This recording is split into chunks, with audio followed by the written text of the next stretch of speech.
నమస్కారం అందరికీ. తెలుగు కథ అమృతంబే లక్ష్మికి స్వాగతం. ఈరోజు కథ బారిష పర్వతీశం 11వ భాగం. ప్లాట్ఫారం మీద ఫోటోలు తిక్కుడేయని కేకలు వేస్తున్నారు. కొలంబో పోయే వాళ్ళంతా ఇక్కడ దిగండి అన్నారు. కొందరు కేకలు వేశారు. సెకండ్ క్లాస్లో నుంచి దిగేసరికి దర్జాగా ఉండాలని కొత్త సూట్ తొడుక్కొని ఎర్ర సిల్క్ తలగుడ్డ చుట్టుకొని చెన్నపట్నంలో కొన్న దొరసాని టోప్మాటికి రైలు విడిచిపెట్టి తక్కిన సామాను తీసుకొని పెట్టెల నుంచి దిగాను. కూలివాడొక్కడు వచ్చి సామాను తీసుకుంటున్నాడు. సరేనని నేను వాడితో బేరమాడి ముందుకు సాగాను. గేటు దగ్గరికి వెళ్ళడంతో టికెట్ కలెక్టర్ చూసి అలా దయచేయండి అని దారి చూపించాడు. అలా వెళ్ళేటప్పటికి ఒక పెద్ద మనిషి కూర్చొని సామాను చూపించమన్నాడు. కూలివాడి నెత్తి మీద ఉంది, కనబడడం లేదా అన్నాను. అలా కాదు సార్, పెట్టె తీసి చూపించాలన్నాను. ఎందుకు అన్నాను. మీరు కొలంబో ఎందుకు వెళ్తున్నారు? నా గుండె బద్దలైంది. ఇంటి దగ్గర చెప్పకుండా వచ్చిన సంగతి వీడికెలా తెలిసింది అనుకున్నాను. ఆయన కొంత ధైర్యం చేసి, ధైర్యం కలవాడని గనుక వెర్రిమొహం వేయకుండా ఎందుకైతే నీకెందుకు, సరే ఫోన్లేండి, నాకు అక్కర్లేదు, కానీ సామాన్ మట్టుకు చూడక తప్పదన్నాడు. ఎందుకు అన్నాను.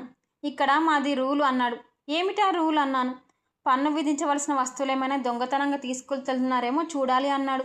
ఈ మాట వినగానే నా గుండెలో బరువు తగ్గింది. కొంచెం నవ్వవచ్చింది. అయినా సరే చూసుకోమందాం అనుకున్నాను. ఇంతలో నా సామాను మోస్తున్న కూలివాడు నన్ను వెనక్కి పిలిచి, ఆ పెద్దమని చేతిలో ₹1 పెడితే ఈ రూల్స్ అన్ని మర్చిపోతాడు అన్నాడు.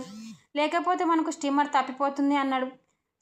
స్టీమర్ తప్పిపోవడం ఎంత ప్రమాదమో నాకు నా అభిప్రాయం కాదు, కానీ వాళ్ళ దౌర్జన్యం చూస్తే నాకు కొంత నవ్వొచ్చింది.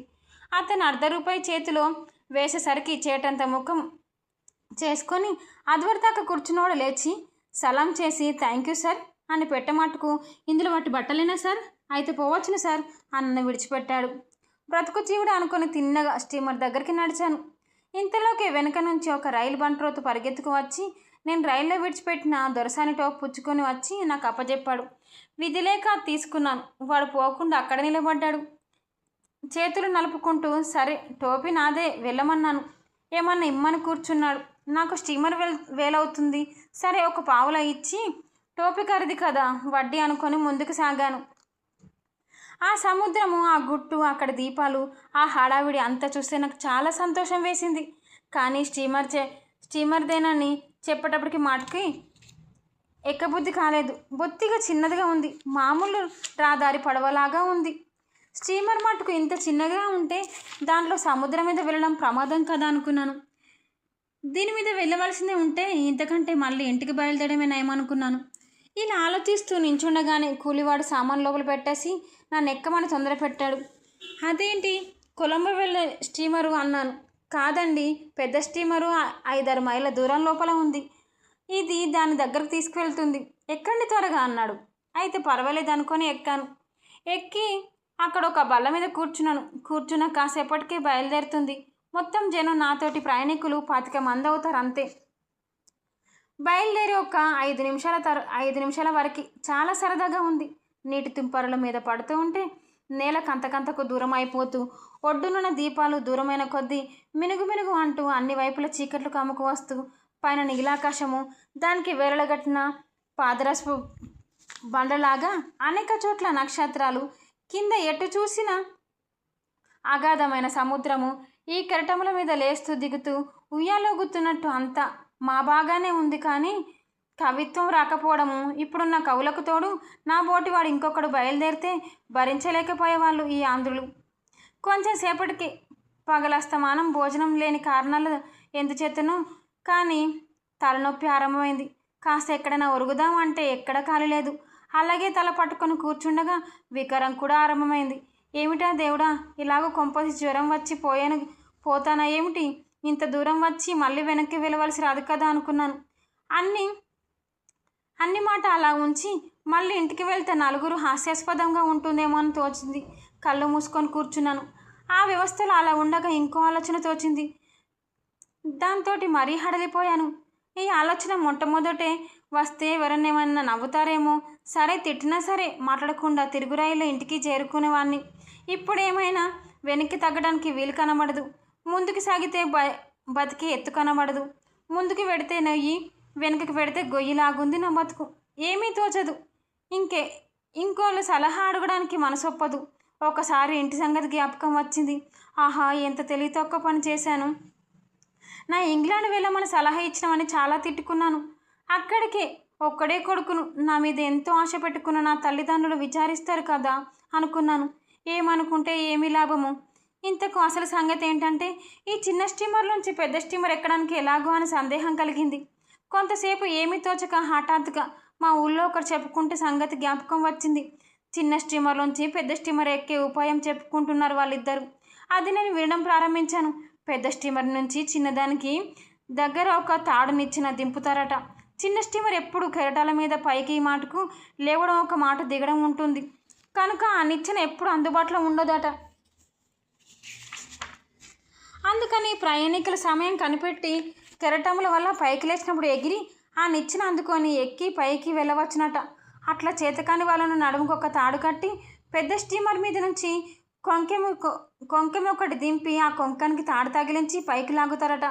ఈ మనిషి వడ్డిన ఉన్న తాడు తెగిపోయినా, ఆ ముడి ఊడిపోయినా మనిషి కిందనున్న స్టీమర్లోనే బహుశా పడవచ్చునని, తప్పితే సముద్రంలో తప్ప మరి ఎక్కడా పడనని, ఒకవేళ సముద్రంలో పడ్డా కానీ ప్రాణభయం ఏమీ లేకుండా వలవేసి మనిషిని మళ్ళీ త్వరనే పట్టుకుంటారని చెప్పుకోగానే విన్నాను. ఆఖరు మాట వల్ల విన్నప్పుడు కొంచెం ధైర్యం కలిగిన, తీరా తరుణం వచ్చినప్పుడు అంత ధైర్యంగా లేదు. ఏమంటే ఒకవేళ స్టీమర్లో పడితే తలకాయ బద్దలు కావచ్చును, లేదా మరొక విధమైతే దెబ్బలేమైనా తగలవచ్చును. అలా కాక సముద్రంలో పడితే పైవాళ్ళు వల వెతికి తీసుకువచ్చేలోపు కెరటలో మనసుకు అవతలి కొట్టుకువేయచ్చును. పడిన చోటే ఉంటామని నమ్మకమేమీ లేదు కదా. ఉంటే మటుకు అంతదాకా ప్రాణం నిలుస్తుందో నిలవదో. ఒకవేళ నిలిస్తే ఈ లోపల ఏ పెద్ద చేపైనా వచ్చి మనని పలహారం చేస్తే ఆ గతేమిటి? ఈ మోస్తరు పరిపరి విధాల ఆలోచన పోయింది. చిన్నప్పుడు ఈత నేర్చుకున్నది విచారించాను. పోని మాట్లాడకుండా దీని మీదనే తిరిగి ఇంటికి వెళ్ళిపోదామా అనుకున్నాను. సరే, అంత తొందర ఎందుకు? ఒక క్షణం ఓపిక పడితే అంత తెలుస్తుంది కదా, అప్పుడే వీలైతే అలా చేయవచ్చును కదా అనుకున్నాను. ఇంకా ఎప్పుడు స్టీమర్ చేరుతామా అని ప్రాణాలు ఉగ్గ పట్టుకొని గుండెరాయి చేసుకొని ఒక్క మాట ఇంటి దగ్గర వాళ్లకు తలుచుకొని పొంగి వస్తున్న దుఃఖాన్ని ఆపుకొని శ్రీరామనామస్మరణం చేసుకొని కూర్చున్నాను. స్టీమరు బహు తొందరగానే సముద్రాన్ని చీల్చుకొని పరిగెడుతూ ఉంది. కానీ ఇంజన్ ధ్వని, హోరు మన సముద్రం పక్కనున్న వాళ్ళ మాటలు సందడితో నా తలనొప్పి మరింత అధికమైంది. ఈ కళ్ళు తెరిస్తే ప్రపంచమంతా గిర్రున బొంగురన తిరిగిపోతున్నది. ఇంతలోకే ఇదిగో స్టీమర్ అంటే అదిగో స్టీమర్ అన్నారు. దాని మీద దీపాలు తప్ప ఇంకేమీ కనబడలేదు. ఆ చిన్న స్టీమరు కొంచెం నెమ్మదిగా వెళ్తే బాగుండును, లేకపోతే ఈ చీకటి చాటున దాన్ని కొట్టుకుపోతుందని భయపడ్డాను. నేను అనుకున్నట్టుగానే కొంచెం జోరు తగ్గించారు. నెమ్మదిగా దాని దగ్గరికి చేరాము. మా దానికంటే చాలా పెద్దది, కొండలాగా ఎదురుగుండా ఉన్నది. మా స్టీమరు బహు నెమ్మదిగా హడలిపోతున్నట్టుగా దరికి చేరి పెద్ద స్టీమరు సరాసరికి నిలబడ్డది. పైకి చూస్తే తాడు ఎత్తున నల్ల గోడ పెట్టినట్టు పెద్ద స్టీమర్ కనబడుతున్నది. తలనొప్పి ఏమైతేనేమి, వికరమతుడైతేమి, భయమైతేనేమి నా ఒళ్ళు కంపరమెత్తిపోతున్నది. ఇదివరకు ఏ మూలైనా కొంచెం ధైర్యం ఉంటే అది కాస్త ఇప్పుడు భగ్నమైంది. ఇంకా ఎవరు ఎన్నన్నా ఎంత పని ఇంటికి వెళ్ళడమే మంచిదనుకున్నాను. నవ్వే వాళ్ళకేం నవ్వుతారు, పోయేది నా ప్రాణమే కదా, వాళ్ళది కాదు కదా అనుకున్నాను. ప్రాణం పోతే వాళ్ళు ఎవరైనా ప్రాణం ఇయ్యరు కదా. ఈ వచ్చింది చూసింది చాలు, ఈ మాత్రం ఇల్లు కదలదామని ఈ వంక వల్ల కలిగింది చాలు. చిన్నపట్నంలో ఇంకో వారం రోజులుండి సరదాగా అన్ని చూసి పోదామని నిశ్చయం చేసుకున్నాను. అంతలోకే ఆ స్టీమర్ వాళ్ళు వచ్చి మాట్లాడుకోవడం, ఏదో కేకలు వేసుకోవడం, తర్వాత పైనుంచి ఒక నిచ్చెన దింపారు. నిచ్చెన తిన్నగా మా స్టీమర్లోకే ఉంది. నిచ్చెన పైన ఒక దీపం ఉంది. నిచ్చెన కూడా ఏదో ఒక మోస్తరు తాడు నిచ్చెన కాకుండా చక్కగా విశాలమైన మెట్లు, పక్కకు పట్టుకోవడానికి కర్ర ముక్కలు వీలుండి మామూలు మెట్లలాగా ఉన్నాయి. మా స్టీమర్ కూడా నేను భయపడ్డట్ట కేరళల మీద ఆకాశాల మండపాలకు ఎగురుతూ పాతాళానికి దిగుతూ కాకుండా కొంచెం ఇంచుమించుగా కదలకుండానే ఉంది. ఇదంతా చూస్తే ఇది వరకున్నదంతా అబద్ధమని తేలింది. అప్పుడు ప్రాణభయమేమీ లేదని ధైర్యంగా కదిలింది. మళ్ళీ తిరిగి వెళ్ళవలసిన అవసరం రాలేదు అనుకున్నాను. దానితోటి కొంత ధైర్యం తెచ్చుకొని తలనొప్పి ఇంకా బాధిస్తున్నా అందరితో పాటు నేను లేచాను. పైకెక్కడానికి లేచి నా సామాన్ దగ్గరికి వెళ్ళి తీసుకోబోయాను. అక్కడ ఒక అతను నేను వెళ్ళవచ్చునని, సామాన్ వెనుక నుంచి వస్తుందని చెప్పాడు. సామాన్ అంతా అలా విడిచిపెట్టి వెళ్తే ఏమి కొంప మునుగుతుందో అని భయపడ్డాను. మళ్ళీ వాళ్ళు ఒక మాట సామాన్ జాగ్రత్త వస్తుందని అంటే వస్తుంది అని ధైర్యం చెప్పాడు. స్టీమర్ అంటే ఇది కాకుండా తక్కిన వాళ్ళంతా కూడా వాళ్ళ సామాన్లు విడిచి వెళ్తున్నారు. అందుచేత పర్వాలేదు కదా అనుకొని కొంతసేపటి చేతుల్లోనే ఉన్న దొరసాని టోపి మట్టుకు పుచ్చుకొని తక్కిన వాళ్ళతోటి పాటుగా నేను నిమ్మలంగా పైకెక్కాను. ఆఖరు మేటెక్కి లోపలికి తొంగి చూసేటప్పటికి నాకు చాలా ఆశ్చర్య వేసింది.